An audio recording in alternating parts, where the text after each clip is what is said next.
ቅዱስ ሚካኤል የጸሎት ሁሉ አሳራጊ ነው።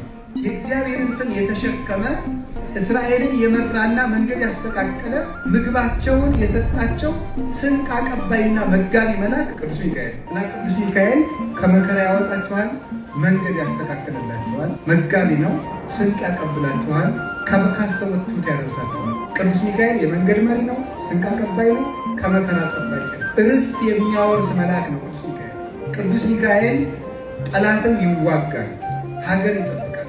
ቅዱስ ሚካኤል የደቀቀ አጥንታችን የሚሰበስብ የፈረሰ አካላችን የሚሰራ በማን በእግዚአብሔር ትእዛዝ እንድንነሳ ከሞት የሚቀሰቅሰንን ቃል የሚናገር የሕይወት መልእክተኛ መልአክ ነው። ከእስር ቤት የሚያወጣ መልአክ ነው ቅዱስ ሚካኤል። ቅዱስ ሚካኤል እኛ እናመልከው፣ ይልቁንም ከጣዖት አምልኮ የሚጠብቅ መቅሰፍት የሚጀምረው ከመቅደስ ነው። እግዚአብሔር ማጥፋት የሚጀምረው ከመቅደስ ነው። የጊዜ ጉዳይ ነው እንጂ እግዚአብሔር የተቀለደበትን ያኖረው ሰው የለም። ዘንዶውን የጣለውን መልአክ ይዞ ሰው ድግምት አያስፈልገው። ቅዱስ ሚካኤልን የያዘ ሰው ዘንዶ በሱ ላይ ሊሰለጥንበት አይችልም። የእግዚአብሔር መልአክ ባለበት ሰይጣን ሊኖር አይችልም። ታቦትን ከጣዖት ጋር፣ ብርሃንን ከጨለማ ጋር፣ ክርስቶስን ከቤልሆር ጋር አንድ የሚያደርገው የለም። ድርሳኑን ከጸለያችሁ ተደግሞብኝ እንዲህ ብላችሁ መፍራት አይጠበቅም። ብዙ ጊዜ የሰይጣን ትግል በምን ነው? አንደኛ አንድን ነገር እንዳንጀምረው ማድረግ ነው። ሁለተኛ ጀምረን እንዳንጨርሰው ማድረግ ነው። ሶስተኛ ከወደቅን በኋላ እንዳንመለስ ማድረግ ነው። ይሄ የሰይጣን ትግል ዘዴ ነው።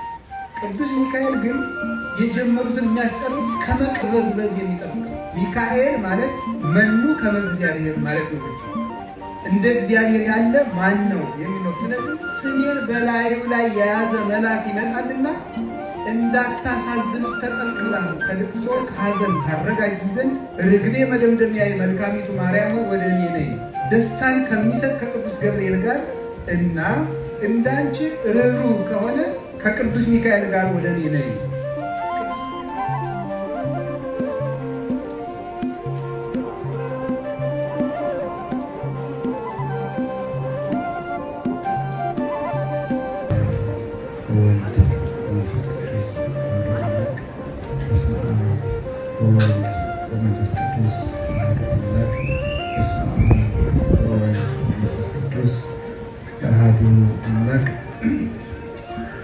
ቅድመ ዓለም የነበረ ይህንን ዓለም የፈጠረ ዓለምን አሳልፎ የሚኖር ልዑል እግዚአብሔር ፈጣሪያችን ስሙ ለዘላለም የተመሰገነ ይሁን።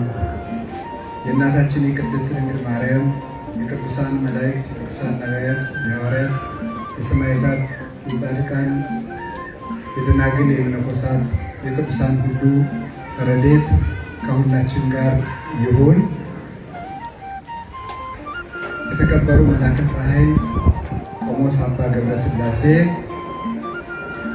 የደብረ ገነት ቅዱስ ሚካኤል ቤተክርስቲያን አስተዳዳሪ፣ የተከበራችሁ የአድባራት አስተዳዳሪዎች፣ ሊቃውንተ ቤተክርስቲያን፣ የእግዚአብሔር ቤተሰቦች ሁላችሁ በእግዚአብሔር ስም እንደምን አደራችሁ? እንደምን ሰነበታችሁ? እንደምን ቆያችሁ? ቸሩ አምላካችን ኢየሱስ ክርስቶስ ለዚህ ሰዓት ስላደረሰን ስሙ የተመሰገነ ይሁን። ሁላችሁንም እንኳን አደረሳችሁ። በመካከላችን ተገኝቶ እንዲያስተምረን ቅዱስ ፈቃዱ ይሁንልን። የምንማማርበት የትምህርታችን ርዕስ እግዚአብሔር በሚያደርገው በጎ ነገር ሚካኤል ይታዘዛል በሚል ርዕስ ነው። ስለሆነ እግዚአብሔር በሚያደርገው በጎ ነገር ቅዱስ ሚካኤል ይታዘዛል። መጽሐፈ ሄኖክ ምዕራፍ 6 ቁጥር 5 ላይ የምናገኘው ኃይለ ቃል ነው። ሄኖክ የአዳም 7ኛ ትውልድ ነው። ከአዳም ጀምሮ ሲቆጠር ነቢዩ ሄኖክ የትንሣኤ ምልክት የነበረ ነው። እንግዲህ ከአዳም ጀምሮ ሰዎች እየሞቱ ነው የመጡት። እየሞቱ ከመጡ በኋላ ከሄኖክ ሲደረስ ድንገት አንድ ሰው ከሞት ተሰወረ። እሱም ማነው? ሄኖክ። ለምንድን ነው ሄኖክን የሰወረው ሲባል በሁለት ምክንያት ነው። አንደኛው የንጽህና ጥቅም ምን እንደሆነ ለማሳየት ነው። ንጽህና ከመከራ እንደሚሰውር ከሞት እንደሚያድን ለማስረዳት ነው። መጽሐፈ ሄኖክ መጽሐፈ ኦሪት ዘፍጥረት ምዕራፍ 5 ቁጥር 18 8 ላይ እንዲላል ወይ ተረክበ ሄኖክ እስመ ከመቶ እግዚአብሔር ሄኖክን ሰውሮታልና አልተገኘም ይላል። ከሞት ሰወረው ይላል።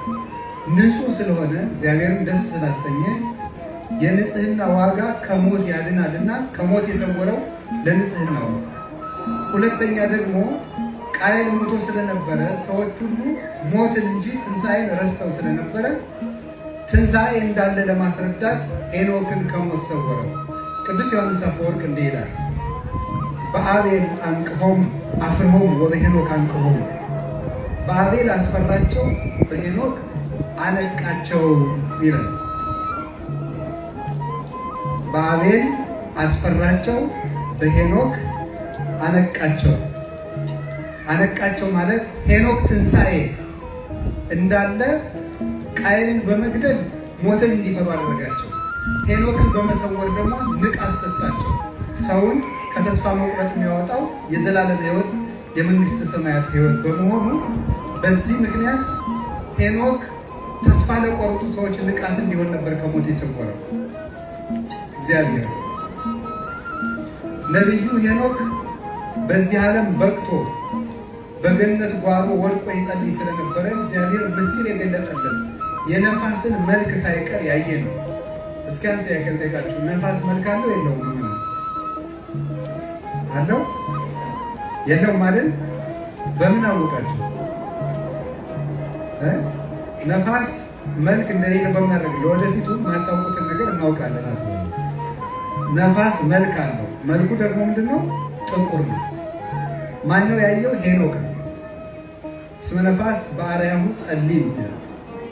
ነፋስ መልኩ ጥቁር ነው ይላል። የነፋስን መልክ፣ የብርሃናትን መስኮት፣ ፀሐይ በየት እንደምትገባና እንደምትወጣ የፀሐይን መስኮቶች፣ የነፋሳትን መስኮቶች፣ የእነዚህን ሁሉ መግቢያ ያየ አባት ነው። በመጽሐፉ ውስጥ የብርሃን መስኮቶችን ብቻ አይደለም፣ የመላእክትን አኗኗር፣ የጻድቃንን መጨረሻ፣ የጌታችን ኢየሱስ ክርስቶስን አመጣጥ እስከ መጨረሻው ድረስ ያየ አባት ነው። ይህንን መጽሐፍ ሌሎች የእምነት ድርጅቶች አይቀበሉትም። ከኢትዮጵያ ኦርቶዶክስ ተዋሕዶ ቤተክርስቲያን ውጭ የሆኑት በተለይ ደግሞ የፕሮቴስታንት እምነት ተከታዮች መጽሐፈ ሄኖክን አይቀበሉም። ተረት ተረት ነው ነበር የሚሉት። በጣም ያስደንቃቸዋል። ተረት ተረት ነው፣ ሄኖክ የሚባል ሰው አልነበረም ብለው የሚያምኑ ናቸው። ለምንድን ነው ሲባል እነሱ ለሚያስተምሩት አስተምህሮ ስለማይደግፋቸው ነው። እነሱ ለምሳሌ መላእክት አያስፈልጉም፣ ቅዱሳን አያስፈልጉም ስለሚሉ ለዚያ ትምህርት አይመችም የመጽሐፍ እና መጽሐፈ ሄኖክን ቆርጠው አንቀበልም አሉ። የሄኖክ መጽሐፍ የሚባልም በብሉይ ኪዳን አልነበረም ብለው ካሉ ያስደንቃቸዋል። አርኪኦሎጂስቶች ቆፍረው ሙት ባህር ወይም ዴድሲ አካባቢ የብራና ጥቅሎች ተገኙ። እነዚያ ጥቅሎች ሲታዩ ሲነበብ በአርኪኦሎጂ ተቆፍሮ የተገኘው መጽሐፈ ሄኖክ ሲነበብ ከኢትዮጵያ መጽሐፈ ሄኖክ ጋር አንድ ሆኖ ነው የተገኘው። አሁን ካቶሊክ የኢትዮጵያ ሄኖክ ብላ ጠረዛ ይዘዋለች። ያሁን በቅርብ የተደረገ ነው የምነግራቸው። ሰሜን እስራኤል ውስጥ ካለው ሙት ባህር ተቆፍሮ ከስንት ሺህ ዓመት እንግዲህ ሄኖክ ማለት የአዳም 7ኛ ትውልድ ማለት ማለት ይመስላችኋል? በጣም ረጅም ዘመን ወደ 3000 ዓመት የሚቀርብ ያንን ያህል ዘመን የነበረ መጽሐፍ በቅርብ ተቆፍሮ ተገኘ። ያንን ሲያነቡት ኢትዮጵያ ማንም ካቶሊክ ሳታገኙ ፕሮቴስታንት ሳታገኙ የያዘችው መጽሐፈ ሄኖክ ጋር አንድ ሆነ። አሁን መጽሐፈ ሄኖክ ትክክል ሆኖ ተረጋገጠ። ሁለተኛ መጽሐፈ ሄኖክ ትክክል ለመሆኑ ማን ጠቅሶታል? ሐዋርያው ይሁዳ በይሁዳ ምዕራፍ 1 ቁጥር 9 ላይ ወሚካኤልኒ ሊቀ መላእክት አመ ይትመሃሎ ለሰይጣን የተሃበለ ከመይኖር ጽፈተ ዳይሚ ወሎ እግዚአብሔር ይስከር። ሊቀ መላእክት ቅዱስ ሚካኤል ስለ ሙሴ ሥጋ ሰይጣን በተከራከረው ጊዜ ይላል በተከራከረው ጊዜ እግዚአብሔር ገሥጽ አለው እንጂ ክፉ ቃል አልተናገረም ብሎ የጠቀሰው ሐዋርያ ሄኖክንም የአዳም 7ኛ ትውልድ ብሎ በዚሁ መጽሐፍ ጠቅሶታል። ስለዚህ እግዚአብሔር ከሚያስነሳቸው በራዕየ ዮሐንስ ምዕራፍ 19 ላይ ካሉት እግዚአብሔር በመጨረሻው ዘመን ከሚያስነሳቸው ሁለቱ ወይራዎች የሚባሉት ኤልያስ እና ሄኖክ ናቸው። ሄኖክ ጌታ ከመምጣቱ አስቀድሞ መጥቶ አስተምሮ ሐሰተኛውን ክርስቶስ ተከራክሮ በሰማዕትነት የሚያርፍ ቅዱስ ነው እና እንግዲህ ሄኖክ መጽሐፍ እውነተኛ እንደሆነ መጽሐፍ ቅዱስ ምስክር ነው፣ ታሪክ ምስክር ነው። እንደገና ደግሞ አሁን አርኪኦሎጂ መስክሯል። ይህንን ከነገርኳችሁ ወደ ትምህርቱ እሄዳለሁ። ነቢዩ ሄኖክ ስለ መላእክት ቁጥር እና ድርሻ ነግሮናል። የገብርኤልን ድል ነግሮናል፣ የራጉኤልን ነግሮናል፣ የሰራቅያልን ነግሮናል፣ የኡራኤልን ነግሮናል፣ የሚካኤልን ነገር የሚካኤል ድርሻም ለምሳሌ ቅዱስ ገብርኤል ምንድነው ድርሻው ሲባል ቅዱስ ገብርኤል እባቦችን ጊንጦችን የሚያዝባቸው እሱ ነው ይላል። ደስታን የማብሰር ጸጋም የተሰጠው ነው። ቅዱስ ኡራኤል መብረቅን የሚያዝበት እሱ ነው። ቅዱስ ራጉኤል ብርሃናትን በአጠቃላይ ብርሃኖችን የሚያዝባቸው እሱ ነው። እግዚአብሔር የሾመው። ቅዱስ ሚካኤል ድርሻው ምንድን ነው ስንለው ሄኖክ እስመ በዲበ ሰናይት ለሰብእ ተአዛዚ፣ እግዚአብሔር ለሰው በሚያደርገው መልካም ነገር ሁሉ ቅዱስ ሚካኤል አለበት። እግዚአብሔር ለሰው በሚያደርገው መልካም ነገር ሁሉ ቅዱስ ሚካኤል ሳይሰማ የሚሆን መልካም ነገር የለም። በዚህ ላይ የሾሙ የመልካም ነገሮች ሁሉ መልእክተኛ ነው ቅዱስ ሚካኤል፣ የመልካም ነገሮች ሁሉ።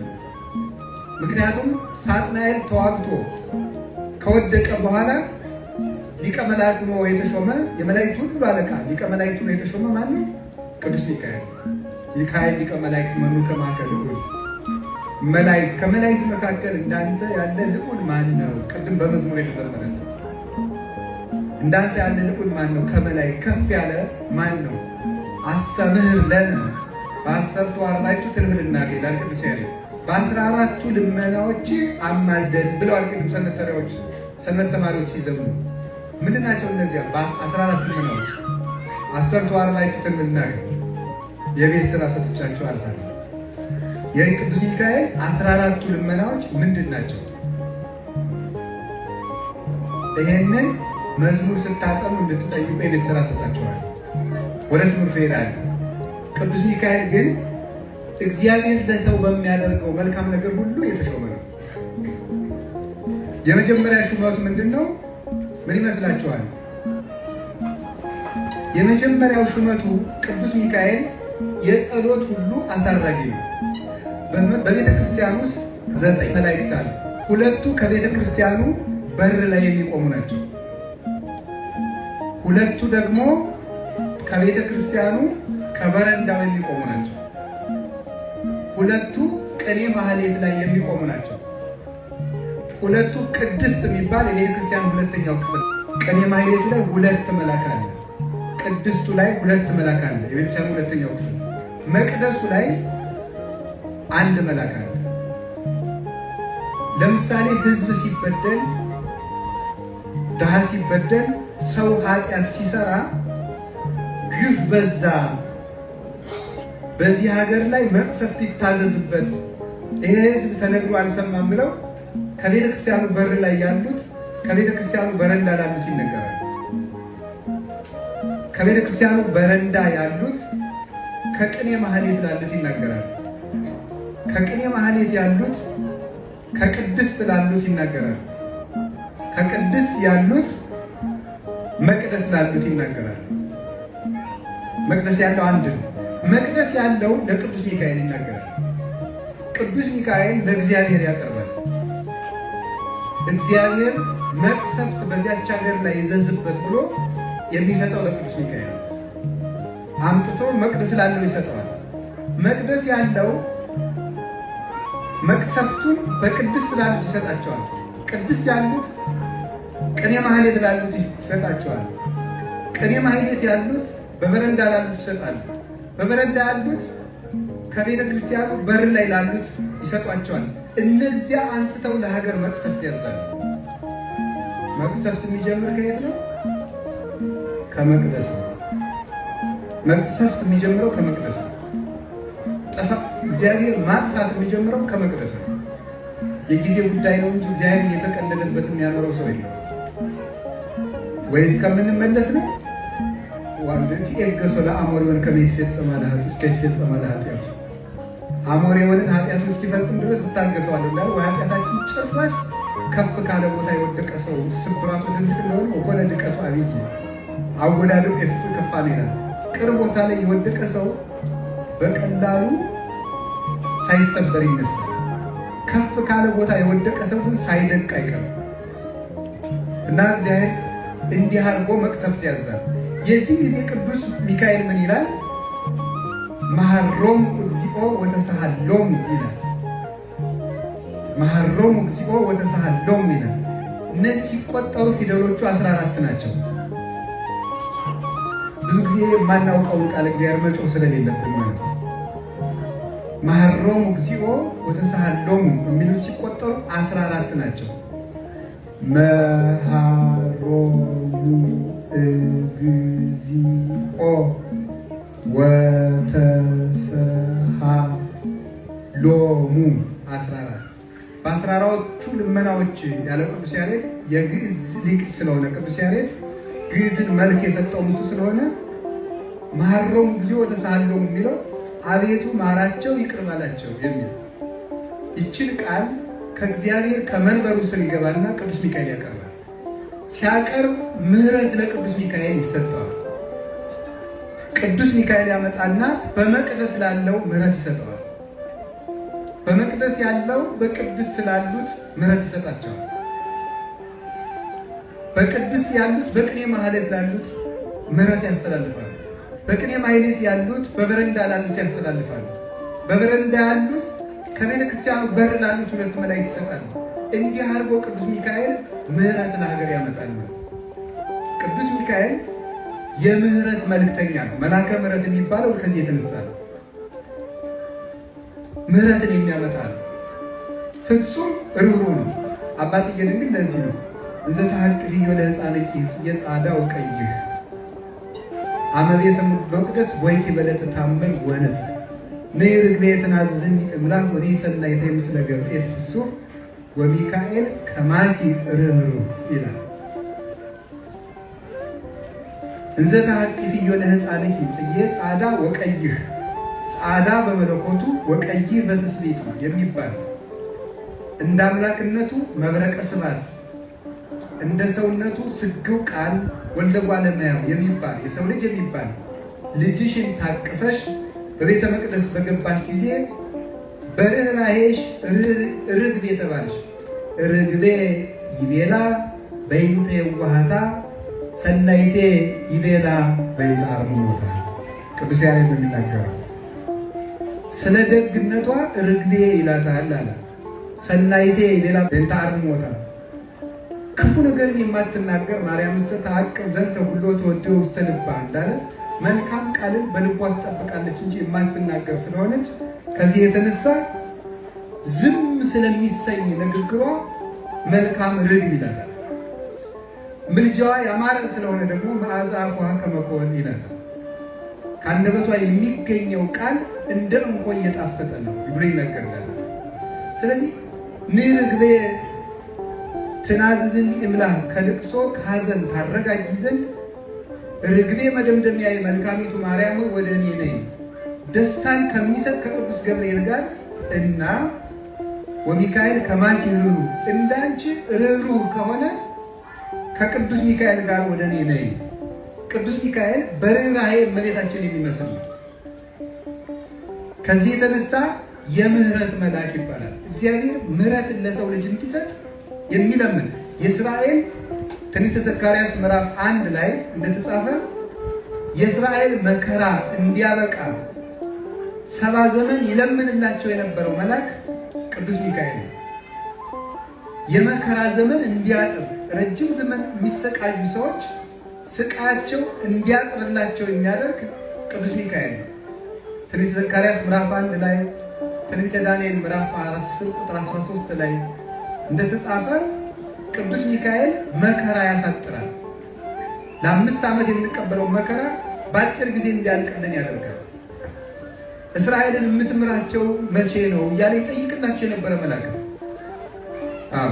የኢትዮጵያ ሰው ብዙ ጊዜ በዓል ይወዳል። የበዓሉ ምንነት ግን ሳይዝ ነው የሚሄደው። ስለዚህ አንድ መናፍቅ በአንድ ጥቅስ ድንብርብራችሁን ያወጣቸዋል። ዝም ብላችሁ እልል አትበሉ። ቃለ እግዚአብሔር መያዝ ነው። ለምን እንደምታከብሩ ማወቅ አለባችሁ። የምትሉትን ማወቅ አለባችሁ እንጂ ውሎ መሄድ ብቻ አይደለም። ለልጆቻችሁ ለምንድን ነው የሚካኤል የምንሰበሰበው ብትባሉ መንገር ይገባል። መጽሐፍ ቅዱሳዊ መሰረት ነው። ስለዚህ አንዱ ቅዱስ ሚካኤል ጸሎት ማሳረግ ነው። አጠቃላይ መልአከ ምክሩ ለልዑል ተብሎ የሚነገርለት ስለሆነ በምድር ላይ የሚደረጉ ጸሎቶች ሁሉ በቅዱስ ሚካኤል በኩል ነው ለእግዚአብሔር የሚቀርበው። አንድ ሁለተኛ መከራ እንዲያጥር የሚጸልይ መልአክ ነው ቅዱስ ሚካኤል።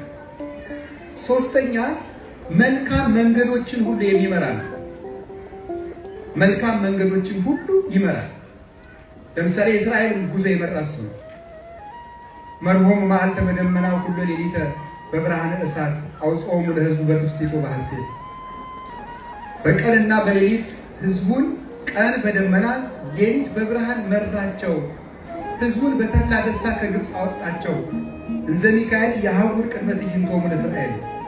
ቅዱስ ሚካኤል በእስራኤል በሕዝባቸው በመንጋው በድንኳኑ መሃል ፊት ለፊት ይሄድ ነበር ይላል ቅዱስ ያሬድ መዝሙር 78 ቁጥር 22 ሲተረጎም። ቅዱስ ዳዊት መርሆሙ መዓልተ በደመና ወኩሎ ሌሊተ በብርሃነ እሳት፣ ቀን በሰባት ደመና ሌሊት በእሳት ምሰሶ ይመራቸው ነበር ይላል። ማንን? እስራኤል። ቀን በሰባት ደመና፣ ሰባት ደመና በላይ ፀሐይ እንዳያቃጥላቸው፣ በታች ምን እንዳይላቸው፣ ይሄ የጋለ መሬት እንዳያቃጥላቸው፣ በጎን አውሬ እንዳይመጣባቸው፣ በቀኝ አውሬ እንዳይመጣባቸው፣ ከኋላ ጠላት እንዳይከተላቸው፣ ከፊት ደግሞ መንገድ ለመጥረግ፣ ራቅ ብሎ ደግሞ ተራራውን በመደልደል ጎድጓዳውን በመሙላት ቅዱስ ሚካኤል ይመራቸው ነበረ። ቅዱስ ሚካኤል በብሉይ ኪዳን እስራኤልን ለመምራቱ ማስረጃው ምንድን ነው? ይሁዳ መልእክት ምዕራፍ 1 ቁጥር 9 ላይ አሁን አንድ ሰው እስራኤልን የመራ ሚካኤል ነው ብትሉታ ማን አለ? ቅዱስ ያሬድ። እኔ ቅዱስ ያሬድን አልቀበልም ቢላችሁ ምንድን ነው የምትመልሱት? የምንቀበል ማስረጃችን ቅዱስ መጽሐፍን ይዘን ነው የሊቃውንቱን የምንተረጉመው። ስለዚህ መልእክተ ይሁዳ ምዕራፍ 1 ቁጥር 1 ቁጥር 9 ላይ ሙሴ እስከሚሞት ድረስ የእስራኤል ጠባቂ ቅዱስ ሚካኤል እንደነበረ ይነግረናል። ቅድም ያልኳችሁ ወሚካኤልኒ ሊቀ መላእክት አመ ይትበሃሎ ለሰይጣን በእንተ ሥጋሁ ለሙሴ የተሐበለ ከመ ይብል ጽሕፈተ። የመላእክት አለቃ ቅዱስ ሚካኤልም ሰይጣን ስለ ሙሴ ሥጋ በተከራከረው ጊዜ ስድብን ሊናገር አልወደደም። አላ ይቤሎ እግዚአብሔር ይስከ እግዚአብሔር ይገስጽ አለው እንጂ ይላል። ስለ ሙሴ ሥጋ በተከራከረ ጊዜ ማለት ነው። ሙሴ እስራኤልን 40 ዘመን ሲመራ ኖሮ ናባው በሚባል ተራራ ላይ አርፎ ቀርቷል።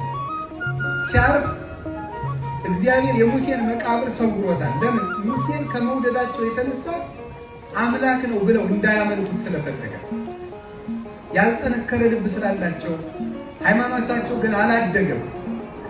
ስለዚህ ሙሴን እንደ ቅዱስ እንጂ እንደ አምላክ እንዳያመልኩት ስለፈለገ እግዚአብሔር መቃብሩ ሰውሮ፣ ሰይጣን ደግሞ የማይጠቅም ምስጢር መግለጽ ልማዱ ነውና የሙሴን መቃብር ለእስራኤል ሊያሳያቸው ፈለገ። ሊያሳያቸው ሲፈልግ ቅዱስ ሚካኤል መጥቶ ገሰጸው ይላል። ስለዚህ ከጣዖት አምልኮ የሚጠብቅ ቅዱስ ሚካኤል እኛ እናመልከው፣ ይልቁንም ከጣዖት አምልኮ የሚጠብቅ ነው። ከጣዖት አምልኮ ጠበቃቸው። 40 ዘመንም እስራኤልን እንደመራቸው ማስረጃው መጽሐፍ ቅዱስ ነው። ይኸው አንደኛ የፈርዖንን አባቶቻችን በቅኔ ቤት ይተርኩታል። የፈርዖንን ፈረሶች አስደንግጦ ባህር ውስጥ እንዲሰጥ ማድረጋቸው ቅዱስ ሚካኤል ነው። ማዶ ላይ ሆኖ የብርሃን ሰይፍ ሲያሳያቸው የፈርዖን ፈረሶች ሄደው ከባህር ውስጥ ገቡ። ያን ጊዜ እግዚአብሔር በነፋስ ባህሩን አምጥቶ በላይ ላይ ከደነባቸው፣ ከጠላት ጠበቃቸው፣ እነሱን አሻገራቸው። አረፍት በይን ወአረፍት በጽድቅ ግድግዳው ውሃውን እንደ ግድግዳ በቀኝና በግራ አቁሞ እስራኤልን በመካከል በደረቅ ምድር እንዲሻገሩ አደረገ። እንዘ ኢይርህስ ሀገሪሁ ይላል ጎርጎርዮስ ሃይማኖተ አበው ምዕራፍ 37 ላይ ሙሴ እግሮቹ ሳይረጡ እስራኤልን ይዞ ተሻገረ ይላል። ያን መንገድ ይመራ የነበረ ቅዱስ ሚካኤል በመንገድ ስንቅ አቀብሏቸዋል። ተኖሎሙ ስንቆሙ ዘአክሎ የሚበቃቸውን ስንቅ አቀበላቸው ይላል። ስንቅ አቀባያቸው ቅዱስ ሚካኤል ነበር። አንድ ከጠላት አወጣቸው፣ ሁለት ስንቅ አቀበላቸው። እስራኤልን ባህር ከፍሎ አሻገረ፣ ጠላታቸውን አሰጠመ፣ መንገድ አስተካከለላቸው፣ ስንቅ ከሰማይ መና ወርዶላቸው መጣ። እንግዲህ መጽሐፍ ቅዱስ እግዚአብሔር አወረደ ነው እንጂ ሚካኤል አወረደ የሚሏቸዋል ሌሎች። መጽሐፍም ጽፈውበታል ብዙዎች።